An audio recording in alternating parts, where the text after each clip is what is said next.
Hi everybody, I'm meteorologist Matt Lanza. Welcome to another video blog here on WKTV.com. We're going to be talking about some more interesting weather that might be coming our way over the next couple of days, a little bit more in depth than we can actually do on air for you. First, let's talk about those winds this morning. They were very strong, ferocious in western New York. Lots and lots of wind damage reported out here.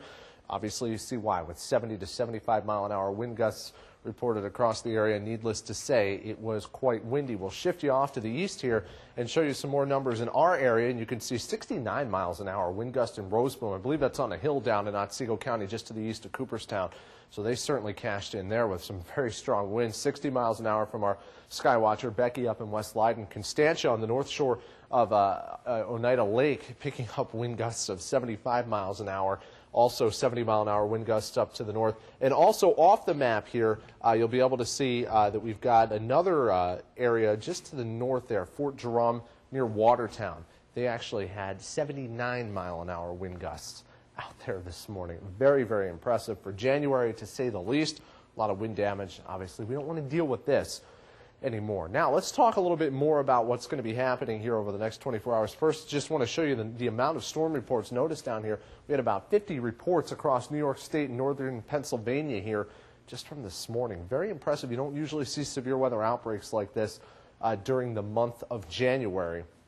Each one of these little dots does represent a storm report. And in fact, as we go into the severe weather season, we'll start using this graphic a little bit more to kind of show you where we get some of those hail reports, wind reports, etc. We can actually plot them on here for you and actually pop up a little bit of information about them. That'll be one of the neat little things we'll be able to use during the course of the spring and summer. Now, on our microcast from tonight through tomorrow evening, pretty much, not much to speak of. Maybe a few flurries up north, that would be about it.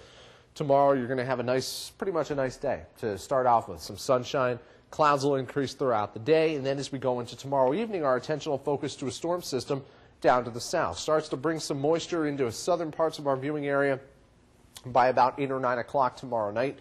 Notice, though, a little bit of pink showing up right on the northern fringe. That pink is that mix, probably freezing rain and sleet at this point. And that starts to move into southern parts of our viewing area, specifically in Shenango and Otsego counties. We'll move you forward to about midnight, and notice that that's firmly in place across the Mohawk Valley, down through much of Otsego County, and also up across the North Country, starting to move into the North Country, even showing up as some snow. I don't think it will be falling as snow. It probably will be falling as freezing rain and sleet at the onset. But as we go into the overnight period, notice that quickly lifts on through. So we're done with the freezing rain and the sleet pretty much in a hurry. It goes up into the North Country.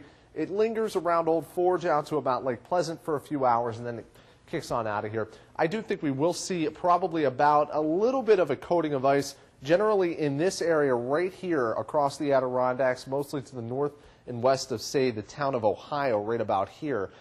You will start to see ice accumulations of about a quarter inch or so up that way from this system before everything does change over to plain rain here. And we're just left with a few showers on Friday. Friday will be a lot similar to what we saw today.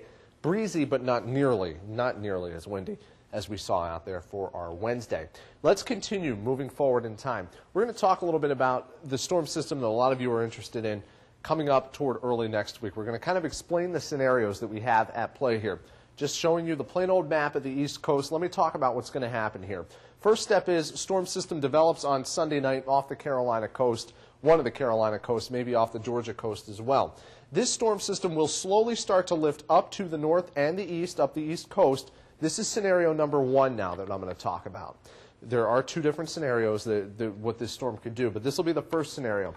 The European model, the one that we talk about a lot, that's pretty consistent with this one solution that gives us a decent amount of snow and is probably one of our better models. This is the solution that it's offering up. It brings the area of low pressure up the coast, if not just a little bit inland, so that by the time we get to about Monday morning or so, you've got a storm system sitting off Cape Cod here, or maybe a little bit closer to New York City, maybe over Long Island. Should that be the case, well, then we're going to be in for quite a bit of snow here across the interior parts of the Northeast.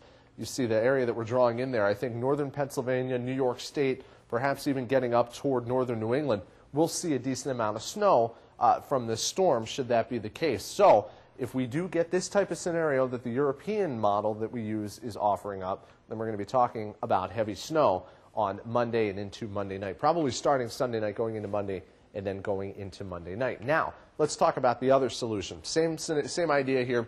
Got an area of low pressure off the Carolina coast, but in this instance, that area of low pressure kind of skirts off to the north and east, well offshore and almost out to sea. So the storm system, by the time we get to Monday morning, ends up several hundred miles off the east coast. Should that be the case, well, then we're going to be talking about heavy snow lingering across parts of the ocean. So for nobody, really, you start to see that heavy snow maybe getting close to areas of the coast, but maybe not even there as we get to that point in time.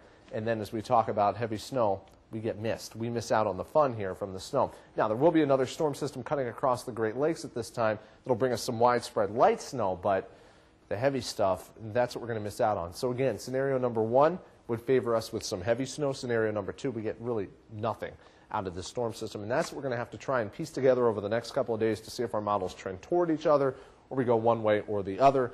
That's, of course, what we're going to keep you posted on here in the weather blog both tomorrow night and on Friday night as well. Stay tuned for more on this. In the meantime, have yourself a good night and a great day, and we'll have more for you coming up throughout the rest of the week.